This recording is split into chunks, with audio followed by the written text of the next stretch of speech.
नमस्कार, मैं हूं मेघा सिंह और आप सभी का स्वागत है एसपीएन 9 न्यूज में। अभी की सबसे बड़ी खबर हार्दिक पटेल को लेकर आ रही है। दरअसल जिस तरह से हार्दिक पटेल ने इस्तीफा दिया, उसके बाद देखने को मिल रहा है कि गुजरात की कांग्रेस में एक भूचाल आ गया है। यहां पर इलेक्शन के महज 6 महीने बाकी है और इससे पहले जिस तरह से हार्दिक पटेल ने कांग्रेस का साथ छोड़ा है, कहीं ना कहीं कांग्रेस पार्टी लड़खड़ाती हुई नजर आ रही है। और यहाँ पर इस्तीफे के बाद जिस तरह से हार्दिक पटेल ने चिट्ठी लिखकर सोनिया गांधी को और कांग्रेस पार्टी के ऊपर जो है कई सारे इल्जाम लगाए हैं, कई सारे आरोप लगाए, कहीं ना कहीं यहाँ पर कांग्रेस पार्टी की छवि और भी ज्यादा खराब होती हुई नजर आ रही है। और यहाँ पर अब हार्दिक पटेल ने जहां यहाँ पर देखने को मिल रहा है कि साथ तो छोड़ दिया है, लेकिन अब सवाल ये उठता है कि आखिरकार हार्दिक पटेल जो है किसका दामन थामेंगे। यहाँ पर बीजेपी विकल्प में है, आम आदमी पार्टी विकल्प में है, और अब किस पार्टी की तरफ रुख करेंगे हार्दिक पटेल, ये है हमारा आज का मुद्दा। और इन सभी मुद्दों पर हम चर्चा करेंगे। और हमारे साथ मौजूद है मृत्युंजय, आपका बहुत बहुत स्वागत है। सबसे पहले तो शुक्रिया। मृत्युंजय, जिस तरह से हार्दिक पटेल का आज इस्तीफा आया है, आपको नहीं लगता कि ये तो चौंकाने वाली बात थी ही नहीं? पहले से ये चीजें आ रही थी, खबरें में आ रही थी, नाराजगी आ रही थी, तो आज जिस तरह से हार्दिक पटेल का इस्तीफा आया है, कांग्रेस क्या पहले से इस बात को मानकर बैठी थी, तैयार थी इस्तीफे के लिए?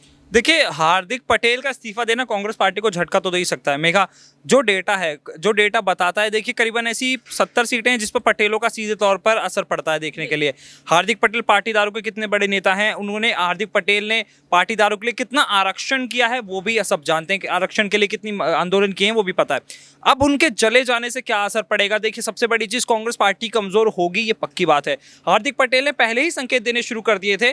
जब हार्दिक पटेल ने कांग्रेस के जो राज्य नेतृत्व था, जब उस पर सवाल खड़े करने शुरू किए थे कि वो हमारी बात नहीं सुन रहे, हमारी बातों को नजरअंदाज किया जा रहा है, तभी से पता लग चुका था कि कहीं ना कहीं कुछ ना कुछ गड़बड़ होने वाली है। हालांकि कांग्रेस पार्टी आलाकमान की जिम्मेदारी थी कि हार्दिक पटेल को समझाएं और उन्हें अपने साथ रखें ताकि आगे आने वाले चुनाव में उन्हें फायदा हो। लेकिन कहीं ना कहीं कांग्रेस ने वक्त रहते, जो कि दिख रहा था कि आप पहले ही 5 राज्यों में हारे हैं और उसके बावजूद आप अभी भी हालातों को कंट्रोल कर सकते थे, लेकिन आपने वो नहीं किया। हार्दिक पटेल जाते हैं, राहुल गांधी से उन मुलाकात भी होती है, लेकिन वो चीज़ साझा मंच पर एक दूसरे के साथ खड़े नहीं होते। तो ये चीज़ें साफ तौर पर दर्शाती है कि पार्टी आलाकमान भी हार्दिक पटेल को सीरियसली नहीं ले रही थी, और जहां इंसान को महत्वता नहीं दी जाएगी वो इंसान वहां से चला जाएगा। जी बिल्कुल, यहाँ पर हार्दिक पटेल ने भी अपनी चिट्ठी में कुछ इसी तरह की बातें कही है कि जब वो गुजरात की समस्या लेकर आलाकमान नेताओं के पास पहुंचते थे, तब उनकी प्रतिक्रिया कुछ वैसी देखने को नहीं मिलती थी। यहाँ पर कई सारे मुद्दे पर हार्दिक पटेल बात करना चाहते थे, कांग्रेस पार्टी को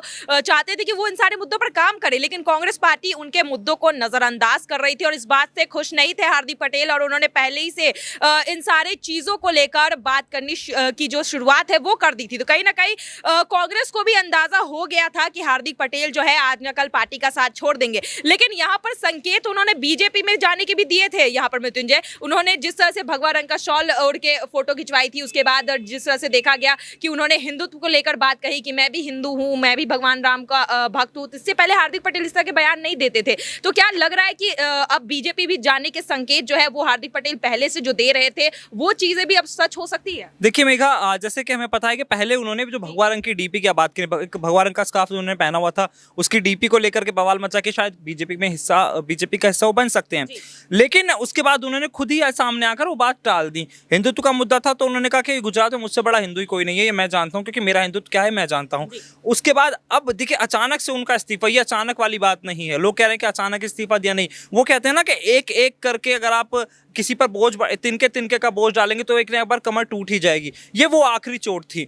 और उसके बाद अब देखिए, जिस तरह से आपने कहा बीजेपी में शामिल होने की बात, आपने जो अगर उनकी चिट्ठी पर ध्यान दिया होगा तो उनकी चिट्ठी में कई बातें लिखी। आर्टिकल 370 को लेकर उन्होंने कांग्रेस पार्टी को घेरा है। सोनिया गांधी को ऐसी कई 3 तलाक के मुद्दे पर घेरने की कोशिश की है कांग्रेस पार्टी को, जो ऐसे कई लॉज हैं जो बीजेपी सरकार लेके आई लेकिन कांग्रेस पार्टी नहीं लेकर आ पाई थी।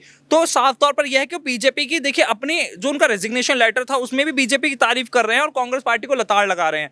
तो साफ तौर पर यह है कि हल्का हल्का झुकाव देखने को मिल रहा है बीजेपी की तरफ, या फिर यह भी हो सकता है कि अभी बीजेपी को संकेत दिए जा रहे हैं कि मैं आपके साथ जुड़ना चाहता हूं। अभी बीजेपी की तरफ से इस एक्शन का रिएक्शन नहीं आया है। जी बिल्कुल, लेकिन हार्दिक पटेल बहुत अहम नेता माने जाते हैं गुजरात में, और गुजरात में इलेक्शन को ज्यादा वक्त बाकी नहीं है। आपको क्या लगता है, बीजेपी की तरफ से क्या हार्दिक पटेल को लेकर कोई प्रतिक्रिया आ सकती है? क्या बीजेपी हार्दिक पटेल को अपने पार्टी में शामिल कर सकती है चुनाव से पहले? देखिए चुनावों से पहले बिल्कुल देखिए चुनाव आने से पहले हो सकता है कि बीजेपी में हमें हार्दिक पटेल की एंट्री होती नजर आए। देखिए क्योंकि हार्दिक पटेल देखिए जिस तरह से बीजेपी अभी सरकार में है, बीजेपी तो चाहेगी कि जो ऑपोजिशन के जितने भी लीडर्स हैं वो उनके साथ आ जाए और उनका जो कमजोर पक्ष है वो भी ज्यादा से ज्यादा मजबूत हो जाए। क्योंकि देखिए पिछली बार के चुनाव में हमने देखा कि व्यापारी वर्ग खासा नाराज रहा था। क्यों नाराज रहा था? क्योंकि जीएसटी जैसे मुद्दों को लेकर हालांकि बीजेपी की सरकार बन गई लेकिन प्रचंड बहुमत था ये नहीं कहा जा सकता। 182 में से 99 सीटें आप लेकर आए हैं, 92 सीटें आपको चाहिए होती हैं और 78 सीटें कांग्रेस लेकर के आई थी, तो कांग्रेस ने कड़ी टक्कर दी थी। लेकिन अब कांग्रेस कड़ी टक्कर दे पाएगी ये कहना बहुत मुश्किल है। जी बिल्कुल। अभी पंजाब में जिस तरह से कांग्रेस की स्थिति है, क्या इस बार के चुनाव में पिछली बार की तरह कांग्रेस टक्कर दे सकती है? ये कहना बिल्कुल भी अभी आसान नहीं होगा, बहुत ही मुश्किल है। लेकिन यहाँ पर जिस तरह से कांग्रेस के हालात देखने को मिल रहे हैं, एक तरफ जहां पंजाब में देखने को मिला कि वहां पर भी कांग्रेस को हार मिली, उसके बाद कांग्रेस के दिग्गज नेता यहाँ पर पार्टी का साथ छोड़ते हैं, वही दूसरी तरफ हार्दिक पटेल भी पार्टी का साथ छोड़ चुके हैं। तो यहाँ पर आपको नहीं लगता कि जिस तरह से एक एक कर बड़े नेता पार्टी का साथ छोड़ रहे हैं, अब कांग्रेस को इस पर सोचना चाहिए, कुछ विचार करना चाहिए? बिल्कुल मेगा कांग्रेस को इस पर सोचना चाहिए, बिल्कुल विचार करने की जरूरत है और जरूरत है भी इसलिए ताकि देखिए आप एक ऐसी राष्ट्रव्यापी पार्टी हैं जो एक धीरे धीरे करके गायब होते जा रहे हैं। आप हिंदुस्तान का नक्शा उठा करके देख लीजिए, गिने चुने कुछ राज्य हैं जहां पर आपकी सरकार है और नहीं है तो एक गठबंधन में सरकार है। आप ऐसी राष्ट्रव्यापी पार्टी हैं जो आप देखिए लगभग 10 वर्ष होने को आ जाएंगे, 2 साल बाद आप केंद्र की सत्ता से गायब हैं, जबकि आपने कितने लंबे वक्त तक शासन किया है, कितने प्रधानमंत्री आपके शासन में रहे हैं।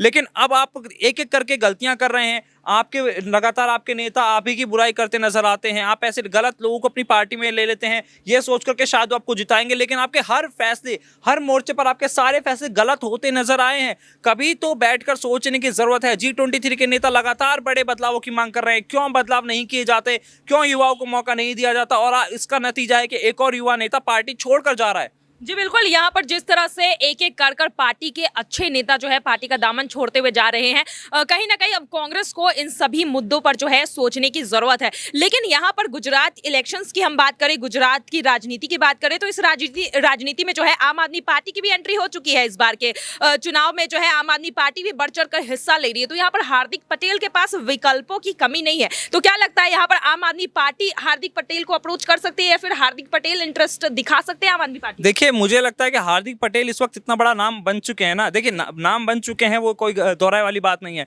वो खुद अगर जाएं तो देखिए वो मुझे नहीं लगता कि आम आदमी पार्टी के पास जाएंगे, क्योंकि आम आदमी पार्टी का तो कोई वजूद ही नहीं है। आम आदमी पार्टी का वजूद नहीं है गुजरात में। वो हो सकता है कि वो बीजेपी की तरफ जाएं क्योंकि बीजेपी सत्ता में है, लेकिन आम आदमी पार्टी खुद उनको अप्रोच करेगी ये मुझे ज्यादा बेहतर लगता है। जी बिल्कुल। यहाँ पर आम आदमी पार्टी जो है हार्दिक पटेल को किसी भी तरह से चाहेगी कि पार्टी में शामिल हो जाए, लेकिन अब देखना यह है कि हार्दिक पटेल जो है कांग्रेस छोड़ने के बाद किस पार्टी की तरफ रुख करते हैं और आने वाले चुनाव में सियासत जो है किस तरह से उलटफेर होती है। क्योंकि यहाँ पर जिस तरह से हार्दिक पटेल ने आज इस्तीफा दिया है, उसके बाद उन्होंने जो चिट्ठी लिखी है उसमें कई सारी नीतियों पर जो है कांग्रेस की नीतियों पर सवाल खड़े किए हैं, जिसके बाद कांग्रेस पार्टी का वजूद जो है कहीं ना कहीं गुजरात में डगमगाता हुआ दिखाई दे रहा है। चलिए फिलहाल आज के लिए बस इतना ही। आगे की खबरों के लिए देखते रहिए SPN9 न्यूज। धन्यवाद।